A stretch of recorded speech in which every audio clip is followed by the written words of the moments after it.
আসসালামু আলাইকুম আমার আপুদেরকে ভাইয়াদেরকে কেমন আছেন? আশা করি ভালো আছেন। আলহামদুলিল্লাহ আমিও ভালো আছি আপনাদের দোয়ায়, ভালোবাসায়, আল্লাহর রহমতে। আসলে ২ দিন হচ্ছে কিছু রান্না করে না। আগামী হ্যাঁ, ২ দিন হচ্ছে রান্না করে না। ওইজন্য ভিডিও করতে পারি না কিছু। কালকেও রান্না করে নাই, পরশুও রান্না করে নাই। কালকে ওনার মেয়ে বাসার থেকে ভাত নিয়ে আসছিল। তো ওগুলো আমি শেয়ার করিনি। কারণ যখনই নিয়ে আসছে তখনই সবাই গোল হয়ে মিটিং বসে গেছে খাওয়ার জন্যে।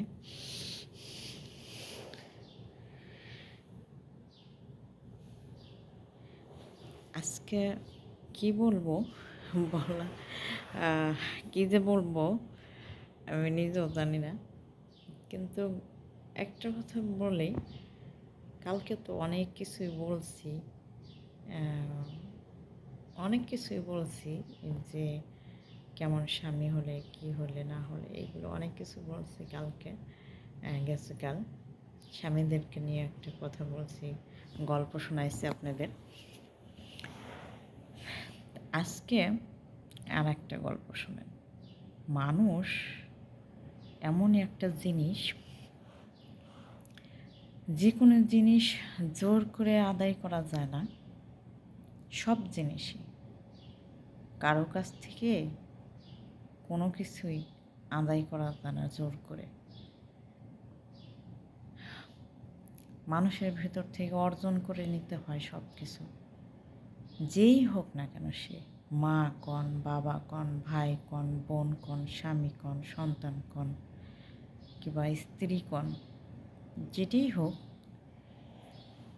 কারো কাছ থেকে কোনো কিছু জোর করে আদায় করা যায় না।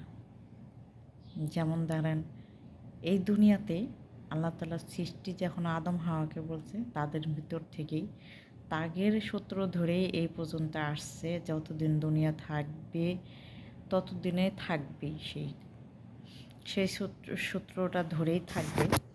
কী সূত্র? ভালোবাসার সূত্র। ভালোবাসা এমন একটা জিনিস কারো কাছ থেকে আদায় করা যায় না জোর করে। যেমন আদম হাওয়া যখন দুনিয়াতে আল্লাহ তাআলা সৃষ্টি করে ভেস্তে রাখছিল, তাদের ভিতরে কোনো ভালোবাসা ছিল না। তাদেরকে শুধু দুইজনকে মানুষ হিসেবে বানায় জান্নাতে রাখছিল।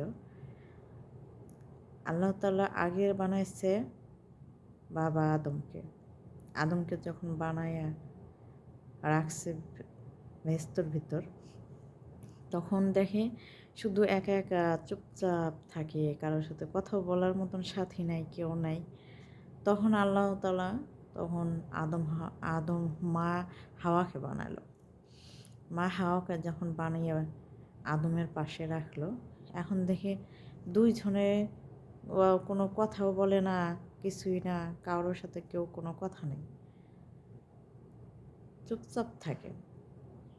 তাদের হৃদয়ের ভিতরে তখন কারোর জন্যে ভালোবাসা ছিল না। তখন দুজনের ভিতরেই তাদের হৃদয়ে একটা ভালোবাসার জন্ম হলো। আল্লাহ তাআলা সৃষ্টি করলো ভালোবাসা। সেই ভালোবাসাই সূত্র ধরে আদম হাওয়া যত দিন বেঁচে ছিল ততদিন ভালোবাসা নিয়েই ছিল। তা আদম হাওয়ার থেকে সৃষ্টি হয়েছে সব কিছু। এই দুনিয়াতে ভালোবাসা, সেটা বাবা মার ভালোবাসা কন, ভাই বোনের ভালোবাসা কন, স্বামীর ভালোবাসা কন, আত্মীয় স্বজনের ভালোবাসা কন, যার যেরকম সন্তানের ভালোবাসা কন, কারো কাছ থেকে ভালোবাসা জোর করে আদায় করা যায় না। বুঝতে পারছেন? বাবা মা 5টা সন্তান হলে বাবা মার কাছে গেলাম, 5টা সন্তানই একই রকমের, একই চোখেই দেখে। কিন্তু সন্তানেরা মনে করে কি, আমার চেয়ে মনে হয় ওকে ভালোবাসে বেশি, মনে হয় যে ও ভালোবাসে বেশি। এই একটা হিংসের ভিতরে যখন চলে আসে, তখন বাবা মা বাধ্য হয়, তখন তারাও অন্যরকম হয়ে যায়। ভাই বোনের দেখবেন এক ভাইকে ভালোবাসে, আর এক ভাইকে একটু কম বাসলে যে ও আমারে ভালোবাসে না, এরকম। আসলে পরিস্থিতির শিকারে সবাই অন্যরকম হয়ে যায়। তা যাই হোক, আসলে এই দুনিয়াটা এরকমই, যে যাকে ভালোবাসে তাকে সে ভালোবাসবে। আমি মনে করি এই এখনকার যুগে যেমন চলছে, বিয়ে করে নিয়ে যায়, ভালোবাসে করুক আর ফ্যামিলিভাবেই করুক, যেভাবেই করুক, বিয়ের কিছুদিন ভালোই লাগে, তারপরে আর ভালো লাগে না তাকে, আর তাকে ভালোবাসতেও ইচ্ছা করে না, ভালোও লাগে না, এরকম মনে হয়। এইটা বললাম ঠিক না। কেননা যে আমি মনে করি যে যাকে ভালোবাসে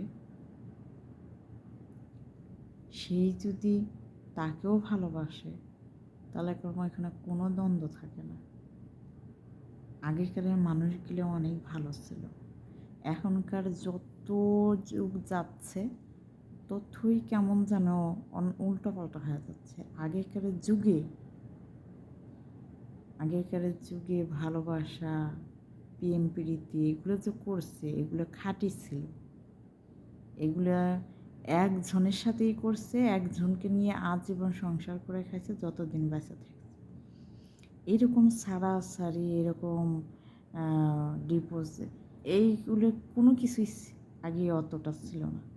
2 বিয়ে 3 বিয়ে, হ্যাঁ আগের মানুষ 2 বিয়ে করতো, কিন্তু একই চোখে দেখতো, একই নজরেই দেখতো, একইভাবে তাদের সাথে ব্যবহার ভালো করতো। কিন্তু এখনকার মতন না।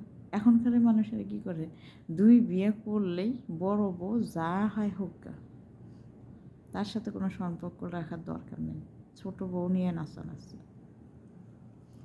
তা যাই হোক, আমি সব ভাই কন বোন কন সবাইরে না, এরকম কিছু কিছু মানুষ আছে, বুঝছেন। আমার জীবনে ঘটে গেছে যা, আমার জীবনেও এরকমই ঘটে গেছে। অনেকেই অনেক কিছু বলে। এক ভাই বলছে কালকে, কমেন্ট করছে, আমি তো আপনার ভিডিও দেখি না, আপনার উপর আমি রাগ করে আপনার ভিডিও দেখি না। অভিমান, রাগ, এইগুলা মুসলমানের জন্য নয়। মুসলমান ভাই ভাই, মুসলমানের ঈমান নষ্ট হয়ে যায় একটা মুসলিম আর একটা মুসলিমের সাথে 7 দিনের বেশি যদি হয়ে যায়, কথা না বলে, সে কাফের হয়ে যায়, তাই না? তা আমি মনে করি যে ওই ভাইকে আমি এমন কোনো কিছু, ওই ভাইকটা, এই যে কথাগুলো আমি বলছি, আমি কি একজনক বলছি? আমি জানি না কেন এই কথাগুলো আমার ভেতর থেকে চলে আসে। আসলে দুনিয়ার যা দেখতেছি, যে ভাব চলতেছে, এই জন্য এই কথাগুলো চলে আসে। আসলে কি বলতে কি বলে ফেলাই, কার মনে কষ্ট লেগে যায় আমি নিজেও হয়তো বুঝি নাই। যদিও কষ্ট লাগে থাকে, অবশ্যই ক্ষমা করবেন। আর আমি সেই ভাইকে অনুরোধ করব, ভাই আমি আপনাকে অনেক ভালো একজন মানুষ মনে করি ভাই হিসেবে। আপনার মনে যে এত কষ্ট জমে আছে, আমি অতটা বুঝতে পারিনি। আমাকে ক্ষমা করবেন যদি ছোট বোন হিসাবে দেখেন তাহলে। যাই হোক, এই দুনিয়াতে আমার নবীজি যখন এই দুনিয়াতে আসছে, আমার নবীজির আগেও যারা নবীরে আসছে সব সময়ই কালেমার দাওয়াত দিয়ে গেছে। আমার নবীও কালেমার দাওয়াত দিয়ে গেছে, আর আমাদের মতন মানুষদের শিক্ষাও দিয়ে গেছে কালেমার দাওয়াত দেওয়ার জন্য। আমরা চাই মুসলমান ভাই ভাই সবাই কালেমার দাওয়াত দিয়ে বেড়াক। আমাদের ইসলাম, আমাদের সবচেয়ে শ্রেষ্ঠ ইসলাম হচ্ছে আমাদের ইসলাম। আমাদের ধর্ম সবচেয়ে শ্রেষ্ঠ ধর্ম। যাই হোক, আমি আজকে ভিডিওটি বেশি বড় করব না। আমি যদি কিছু ভুল করে থাকি, কথা বলে থাকি, কারো মনে কষ্ট দিয়ে থাকি, অবশ্যই ক্ষমার দৃষ্টিতে দেখবেন। ছোট বোন হিসাবে কিংবা মেয়ে হিসেবে, বড় বোন হিসেবে, যে যেরকমই জানেন, আমাকে ক্ষমার দৃষ্টিতে দেখবেন। আমি আজকে আপনাদেরকে একটা একটা হাদিসের কথা বলি। অনেকেই পারে অথচ আমল করে না। আমি রিকোয়েস্ট করব যে আমলগুলো করবেন, দেখবেন অবশ্যই ভালো লাগবে। আর নিজের জন্যেও অনেকটা ভালো হবে। দুনিয়াতে যত গুনাহ করবেন, আমি তো পাপী, পাপের শেষ নেই। এর আগে আমি মনে করি যে আমি পাপী। আমি এমন কোনো কিছু জানি না, এমন কোনো আমল করি না যে আমি যত বড় আলেমই হোক তার ভিতরেও পাপ আছে, কিছু না কিছু গুনাহ আছে। তা আমি তো এক গুনাহগার বান্দিনী আল্লাহর, আমি তো পাপী বান্দিনী আল্লাহর। আমাকে আরও মনে করেন যে আমি যেভাবে বোরখা পরে মুখ ঢেকে কথা বলি, আসলে কি আমার ভিডিওগুলো কেন ভাইরাল হয় না জানেন? কেন আমার ভিডিওগুলোতে ভিউজ হয় না? কেন আমার ভিডিওগুলোতে লাইক দেয় না, মানুষ দেখে না?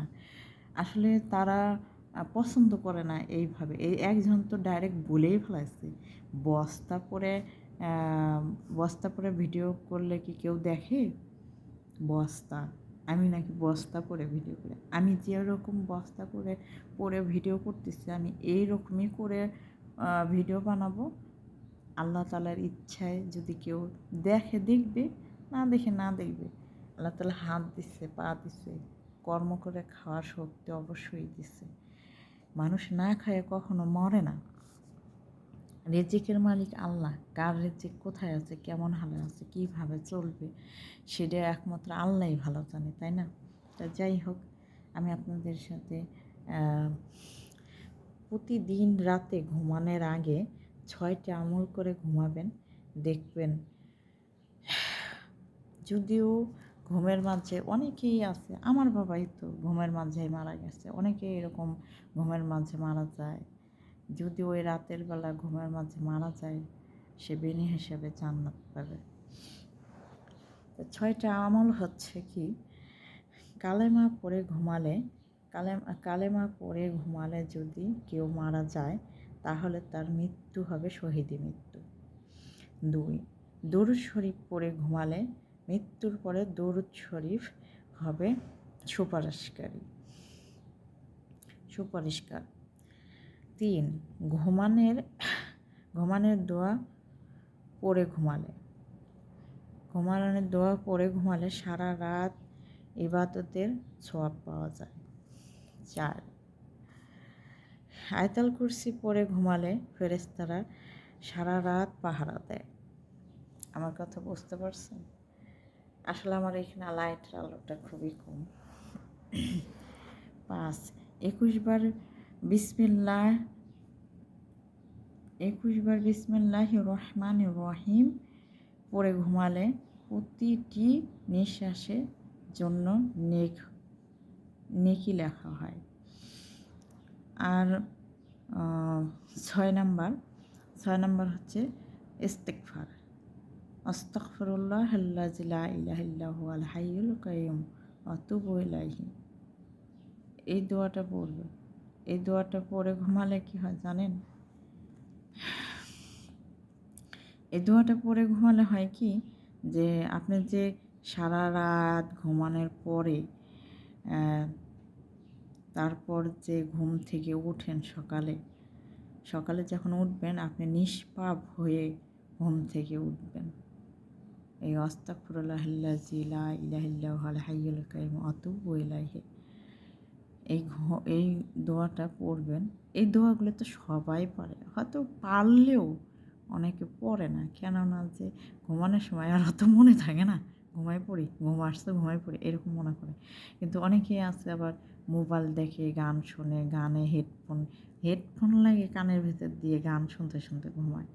আরে ভাই, আরে বোন, এগুলো শুনতে শুনতে যখন মারা যাবেন, তখন আপনার কবরটা হবে জাহান্নামের পরিণত হবে সকল। আর যদি এই আমলগুলো পড়তে পড়তে ঘুমান, তাহলে আপনার জান্নাত পাবেন। আজকের ভিডিওটি আর বড় করব না। যদি ভালো লাগে অবশ্যই লাইক কমেন্ট শেয়ার করবেন, আর কালামের দাওয়াত সবার কাছে পৌঁছে দেবেন। ভালো থাকবেন সবাই, সুস্থ থাকবেন। আল্লাহ হাফেজ। আসসালামু আলাইকুম ওয়া রাহমাতুল্লাহি ওয়া বারাকাতুহু।